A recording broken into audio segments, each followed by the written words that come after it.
Graça e paz, irmãos. Houveram alguns debates essa semana sobre a questão do São João, das comidas, etc. Eu disse que faria uma exposição de 1 Coríntios 8 com aplicações no tema, mas isso ficaria muito longo e eu não quero me alongar muito. Eu peguei só 3 versículos aqui e queria compartilhar com os irmãos: o versículo 8, o 9 e o 13 da primeira carta de Paulo aos Coríntios, capítulo 8. Diz assim: Ora, o manjar, ou seja, a comida, não nos faz agradáveis a Deus, porque se comemos, nada temos demais, e, se não comemos, nada nos falta. Mas vede que essa liberdade não seja de alguma maneira escândalo para os fracos. Versículo 13. Pelo que, se o manjar escandalizar seu irmão, nunca mais comerei carne, para que meu irmão não se escandalize. Amados, veja que a questão central de Paulo não é a comida, até porque a comida, ele deixa bem claro. Ora, a comida não nos faz agradáveis a Deus. Ele fazendo eco daquilo que Jesus disse lá em Marcos. A comida a gente come e sai pelo ventre, e isso não nos contamina. O que contamina de fato é o que sai da nossa boca, porque é o que procede do nosso coração, e é isso que contamina o homem. Então Paulo já mata a história aqui da comida e deixa claro: olha, a comida não nos faz agradáveis a Deus. Tanto faz comer ou deixar de comer. Isso não vai mudar nada. Mas no versículo 9 ele faz uma ressalva. Ele diz assim: olha, mas cuidado para que essa liberdade que você tem em Cristo não seja um escândalo para os fracos. E por que ele diz isso? Ele diz isso porque tem pessoas que acreditam que a comida que está ali na mesa de fato é sacrificada a um ídolo. Então, quando você está naquela mesa comendo um milho, comendo alguma comida típica, e você entende que é a comida da época, que é a comida que faz parte da cultura, e você tem essa consciência boa, essa consciência forte, essa consciência agradável a Deus, de que aquilo é só uma comida, que aquilo não vai mudar nada a sua compreensão de quem é Deus e do que Ele fez na cruz para nos salvar, e você vai continuar sendo firme na fé, comendo ou deixando de comer, porque você é forte de consciência. Mas ele disse: tem gente que não pensa assim. Tem gente que acredita fielmente que ao comer aquela comida você vai estar prestando um culto ao ídolo, ou seja, você vai estar se desviando de Deus e caindo na idolatria. Aí Paulo diz: então, quando você comer, tenha cuidado, para que não escandalize os mais fracos que pensam dessa maneira. E a questão do escândalo aqui não é que a pessoa vai se assustar e sair falando e tal, não. É que para que essa pessoa não se desvie da fé. Ela vai te ver comendo, e você sabe que você está comendo e que aquilo não vai mudar nada porque você crê em Deus e crê em Cristo, e a comida é só uma comida. Mas ela pode, no seu coração, acreditar que aquela comida é de fato oferecida ao ídolo, e quando ela comer oferecendo um culto ao ídolo. E esse é o grande problema. E onde é que a gente pode aplicar isso aqui? A gente pode aplicar isso aqui no seguinte: alguém está na porta de casa com sua família, com seus familiares, comendo e festejando e abraçando os familiares, festejando a sua família reunida, e a consciência dela é que é o festejo ali, é o festejo da família, da união, e que está ali comendo, se alegrando e com seus familiares, e festejando a união, festejando a paz, festejando os parentes que vieram, porque é uma época de feriado e eles estão ali, e essa pessoa tem essa consciência em Deus, em Cristo, que aquilo ali é só uma festa familiar. Aí alguém passa e vê, e essa pessoa vai dizer: ó, fulano tá ali, e eu considero ele um homem de Deus, e ele tá comendo, ele tá com a família, tá do lado da fogueira. Então não tem nada a gente curtir o São João. Então essa pessoa, ela, por consciência fraca, ela vai fazer a mesma coisa, mas com outra consciência. E ela vai voltar aos rudimentos antigos que ela deixou quando abraçou a fé cristã. Porque ela vai entender que ela pode agora sentar e fazer o São João. Ela vai começar a cultuar, ela vai começar a fazer homenagem ao santo, e quem sabe ela pode entender até que, mesmo sendo cristã, ela pode entrar pelo caminho novamente da idolatria, mesmo que seja isso de forma disfarçada. Por quê?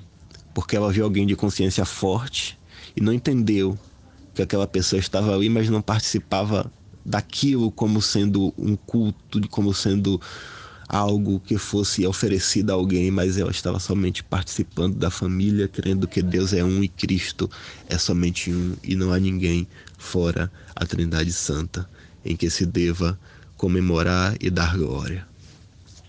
Mas o ponto principal é: a liberdade cristã não pode ofender os fracos na fé. E no versículo 13, Paulo mata o assunto. Ele diz: olha, pelo que se o manjar, ou seja, pelo que se a comida, pelo que se o que você faz, pelo que a sua alegria, pelo que a sua liberdade em Cristo de estar com seus familiares, de estar num lugar, de estar com seus colegas de trabalho escandalizar a um irmão, então nunca mais estarei ali para que o meu irmão não se escandalize. Aí agora vem a parte final que a gente mata a questão. E a parte final que a gente mata a questão é essa. Olha, tudo que a gente faz para a glória de Deus não pode ofender os nossos irmãos mais fracos na fé. E veja, estamos cercados, mas muito cercados de irmãos na fé fracos e de consciência fraca, porque o nosso povo tem sido criado com a consciência fraquíssima. Infelizmente, desde que eu não posso deixar de dizer que o pentecostalismo entrou e tomou conta, a consciência do povo tem sido cada vez mais enfraquecida. Eu amo meus irmãos pentecostais, mas eu não posso deixar de dizer que a maioria deles são pessoas de consciência fraca, que se escandalizam com qualquer coisa, mas a culpa não é deles. A culpa é da forma como eles são ensinados na fé. Eles são ensinados na fé com vendas nos olhos. Eles são ensinados na fé baseada em muitas mentiras e cercas que não tem nenhuma base, que não tem nenhum fundamento. Então, quando esses irmãos se deparam com a situação de verdade prática da vida, eles se escandalizam por qualquer coisa. Então a gente tem que ter cuidado com esses irmãos, para que nossa liberdade em Cristo, que nossa consciência, que nossa fé, que só existe um Deus, que só existe um Cristo, não venha trazer escândalo e desvie muitos da fé. Então esse é o ponto principal que Paulo trata aqui em Coríntios 8 e que eu queria compartilhar com os irmãos. A questão não está na comida, a questão não está em você confraternizar com sua família. A questão está em você não escandalizar o irmão que é mais fraco na fé. Agora eu queria dar só uma passada aqui em Coríntios 10, que tem uma questão que a gente tem que também frisar. Coríntios 10, versículo de número 14 em diante, ele diz: olha, portanto, amados, fugi da idolatria. Falo como sábios, julgai vós mesmos que digo, porventura, o cálice de bênção que abençoamos não é a comunhão do sangue de Cristo? O pão que partimos não é porventura a comunhão do corpo de Cristo? Porque nós, sendo muitos, somos um só pão e um só corpo, porque todos participamos do mesmo pão. Vede Israel segundo a carne, os que comem sacrifícios não são, porventura, participantes do altar? Mas que digo? Que ídolo é alguma coisa? Ou que o sacrifício ao ídolo é alguma coisa? Não, antes digo que as coisas que os gentios sacrificam, as sacrificam a demônios e não a Deus. E não quero que sejais participante com os demônios. Não podeis beber do cálice do Senhor e do cálice dos demônios. Não podeis ser participante da mesa do Senhor e da mesa dos demônios. Que é que Paulo está dizendo aqui nesse versículo em particular, nesse trecho das Escrituras em particular, que faz eco com aquele outro que a gente leu. Ele está dizendo que se a gente se sentar em um culto pagão para comer e beber, estaremos fazendo uma comunhão com os demônios.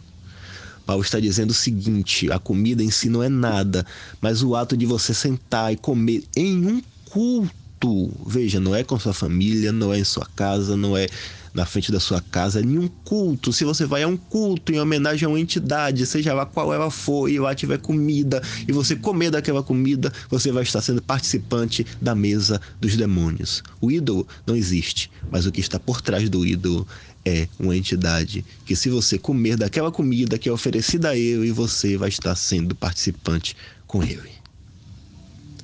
Então, fica essa ressalva. A comida em si não é nada.